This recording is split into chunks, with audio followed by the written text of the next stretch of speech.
अब उसे मौका मिला है इसलिए वो खेल खेल रहा है। सीखा तो सब घर में ही है। तो कहा घर में कौन ट्रेनिंग दे रहा है? कोई और नहीं है। घर में माता पिता से ज्यादा और कोई ट्रेनर नहीं है हर चीज का। घर में माता पिता जो अनदेखा कर करके लीला खेलते रहते हैं वो लीला का ही फल है। माँ बाप हर समय बच्चे के बारे में यही सोचते हैं, अभी तो 1.5 साल का है, अभी क्या, अभी तो छोटा है। कितना छोटा? अर्जुन की पत्नी सुभद्रा के तो गर्भ में था अभिमन्यु। अर्जुन ने कथा सुनाई चक्रव्यूह की और पेट में ही सीख गया। तुम्हारा पेट में नहीं है, तुम्हारा तो बेड पे है। अब समझ लो, पेट का सीख सकता है तो बेड का क्यों नहीं सीखेगा?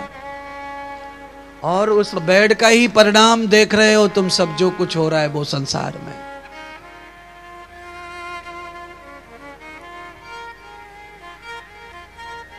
जो जो माता पिता में होता रहता है बच्चे वही सब सुनते और सीखते रहते हैं।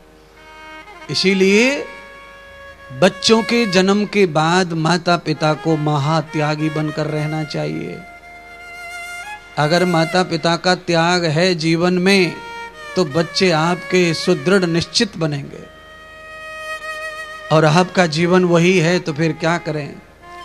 आजकल माता पिता बच्चे को लेकर साथ में नहाते हैं स्विमिंग पूल में। मम्मी ने भी वो पहन लिया, पापा ने भी पहन लिया, दोनों भूत भूतनी बन गए और बच्चा छोटा भूत। और वाटर पार्क में आए, हाय हाय हाय हाय हाय। अब बताओ 2-2.5 साल का बच्चा क्या नहीं देख रहा, क्या नहीं कर रहा। मम्मी पापा होली खेल रहे हैं पानी में। उई उई उई उई उई उई उई।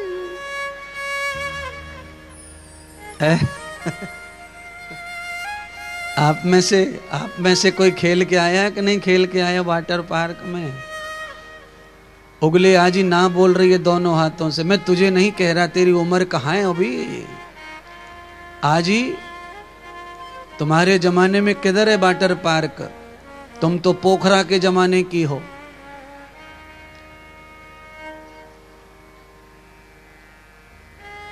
जो जाते हैं बच्चों के साथ में वो नहीं हाथ खड़ा करेंगे, मुझे मालूम है। क्योंकि कौन कहेगा कि मैं ही हूं जेब कतरा। डंडा पड़ रहे पिछवाड़ी में तो भी बाबूजी मैंने नहीं काटी जे, बाबूजी मैंने नहीं काटी, मैं नहीं हूं बाबूजी चोर। यही हाल है। चलिए भागवत में तो कहना पड़ेगा, बताना पड़ेगा। बिना बताए बिना कहे आदमी को समझ में नहीं आता कि हम कहाँ गलती कर रहे हैं और उस गलती का कितना परिणाम जीवन भर हमें भोगना है।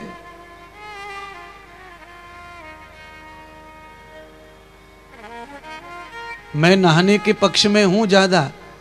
आदमी को खूब नहाना चाहिए खुले पानी में, पर वाटर पार्क में नहाने की जरूरत नहीं है। भगवान ने इतनी नदियां बनाई हैं, जाओ नहा के आओ। बहता हुआ पानी में नहाओ, रुके हुए पानी में मत नहाओ।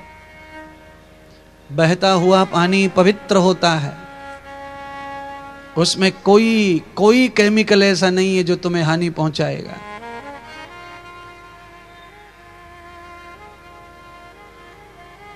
जाइए, पर्व मना के आइए, नहा के आइए, खूब तैरिए, अपने माता पिता के साथ जाइए। कम से कम नदी नहाने तीर्थों में नहाने जाते हैं तो वहां कम से कम बेशरम तो नहीं नहाते, वहां शर्म से नहाते हैं, लज्जा से नहाते हैं। तो नहाना भी हो जाता है, पुण्य भी हो जाता है और बच्चों को अच्छे संस्कार भी प्राप्त हो जाते हैं। वाटर पार्क में लंबे पैर करके उस पाइप से में घुस जावे मैडम,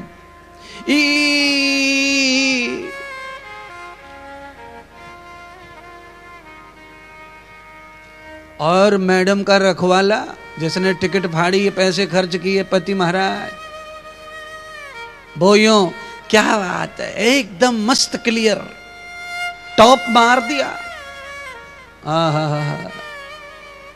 ये चीजें आपको मेरे मुंह से मजाक लग रही है, महात्मा होके भी कैसी बात कर रहे हैं। महात्मा होके क्या आंख फोड़ लूं, कुछ ना देखूं दुनिया में जो चल रहा है, कान फोड़ लूं, क्या करूं?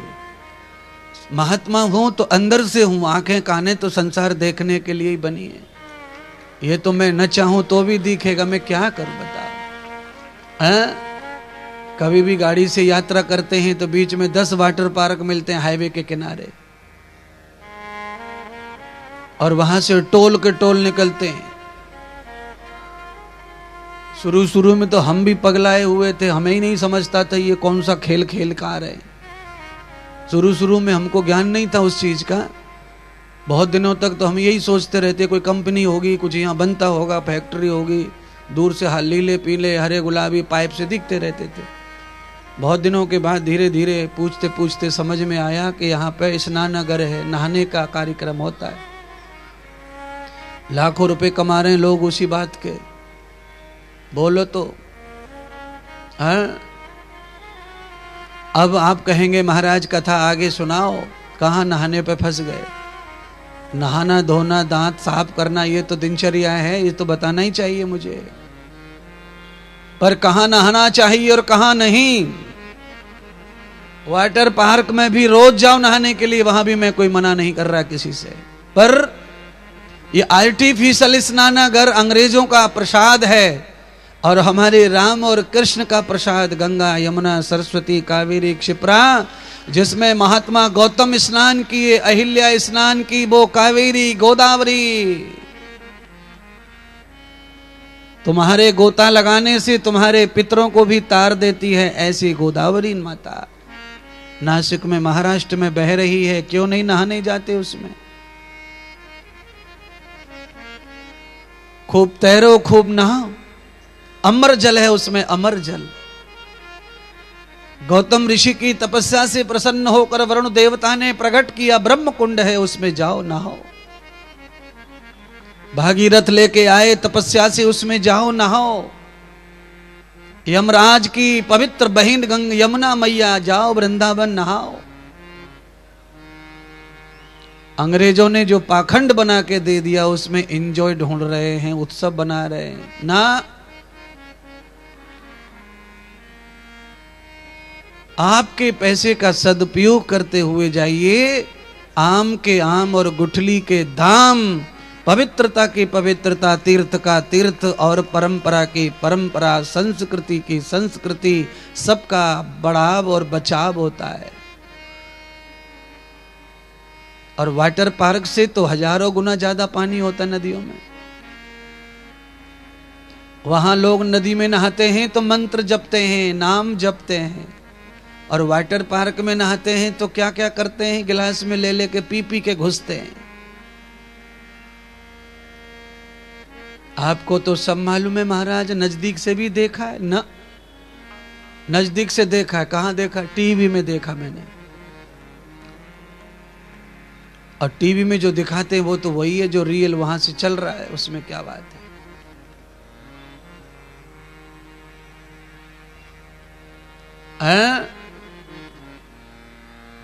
महात्मा गांधी दुखी हो गए हालत देखे भारत की, तो ये 4 पंक्तियां लिख दी। देख मेरे संसार की हालत क्या हो गई भगवान, ये कितना बदल गया इंसान।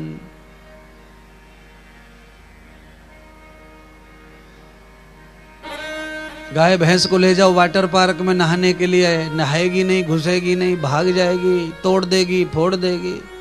और ये इंसान पैसे दे दे के जा रहा है।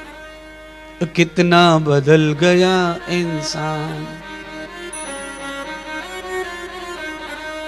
सब बदला, क्या बदला है, इंसान की दिनचर्या बदली है। लोग क्या बोलते हैं अपने, कभी कभी बच्चों को गाली देते देते, अरे साले गधे का गधा रहेगा। मैं कहता हूं ये गधे का गधा रहा, ईमानदार तो है, जैसा था वैसा ही है। और तुम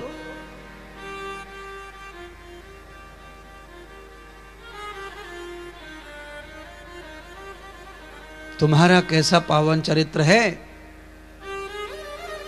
आज यशोदा मैया ने अपने लाला को गोपाल बनाया, ये कथा है। स्वयं माता ने सजाया सवारा। नंद बाबा ने अपनी पत्नी को कहा कि गोपाल बनाओ, अपने कार्य अपने धर्म को आगे बढ़ाएगा तब तो अपना वंश चलेगा।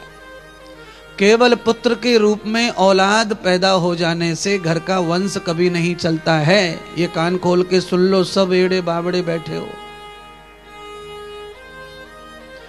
बेटा होने पर जो आनंद तुम्हारे दिमाग में है उस आनंद को थोड़ा छोड़ो और ये समझने की कोशिश करो कि वंश तभी चलेगा जब बेटा धर्म को आगे बढ़ाएगा। अगर बेटा धर्म नहीं बढ़ाता है तो वो वंश नहीं बढ़ सकता।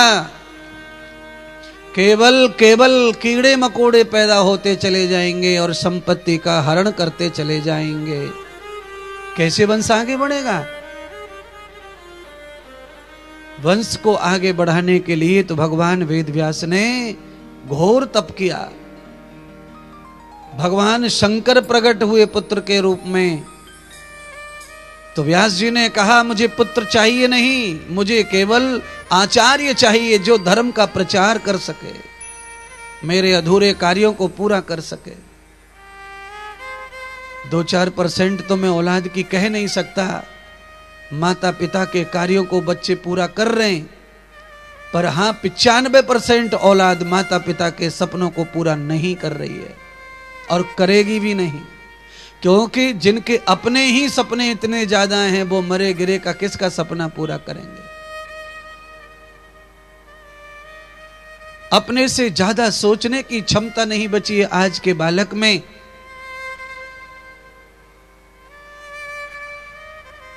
आप चाहे जितना प्रसन्न हो लो अपने बच्चों को डिग्री दिलाकर, पर वो 5 के 5% ही बच्चे रहेंगे जो माता पिता को आनंद देंगे। 95% बच्चे खुद की लाइफ में बिजी हो जाएंगे। वो भी ऐसे ही फंसेंगे जैसे तुम फंसे थे। वो अपने बच्चों में फंसेंगे, वहां धोखे खाएंगे, फिर वो अपने में फंसेंगे, वहां धोखे खाएंगे।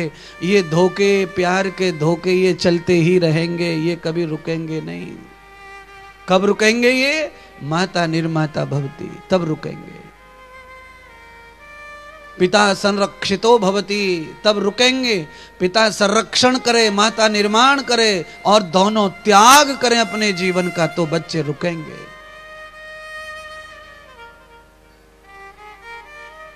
प्राण चले जाए पर माता पिता का वचन न जाए, ऐसी औलाद कहां से लाए? हमारे खून से, हमारे वचन से, हमारे अंग से पैदा हुआ, हमारी बात ना सुने तो कितनी बदकिस्मती है ये। कल परसों पार्टनर मिला, कल परसों ब्याह हुआ, उसकी 90% सुनने को तैयार है, माता पिता की 20% भी नहीं। और सुनी माता पिता की तो पार्टनरशिप खत्म। वो मायके जाती है, अपनी माँ और बाप से बोलती है, वो आता है अपनी माँ से बोलता है, कुल मिला के घर का नाश हो जाता है। इसीलिए उत्तम गृहिणी, उत्तम वर्ण करना चाहिए विवाह के समय। वही संस्कार बच्चों को देना चाहिए। विवाह के समय समझौता नहीं करना बुराई से, नहीं तो जिंदगी भर खटपट बंद नहीं होगी, फिर पछतावा ही रह जाता है। जब जरूरत थी तब आपने समझौता कर लिया, देखा ही नहीं कि इस घर में क्या खाते, क्या सोते, क्या पीते। बच्चे को इंजीनियरिंग है, पढ़ाई नौकरी है, पगार बढ़िया है, कन्यादान कर दो ना। कन्यादान करने का तरीका शास्त्रों में जो लिखा है उसका मतलब है यज्ञ होता है। यज्ञ से पहले माता पिता व्रत करते हैं, उपास करते हैं कि कोई पाप होगा हमारा वो खत्म हो जाए। दिन में व्रत, खाना छोड़ते हैं, अन्न छोड़ते हैं। उसके बाद बेटी का हल्दी पलदन करते हैं। इतना पवित्र कर्म है, इतना पवित्र।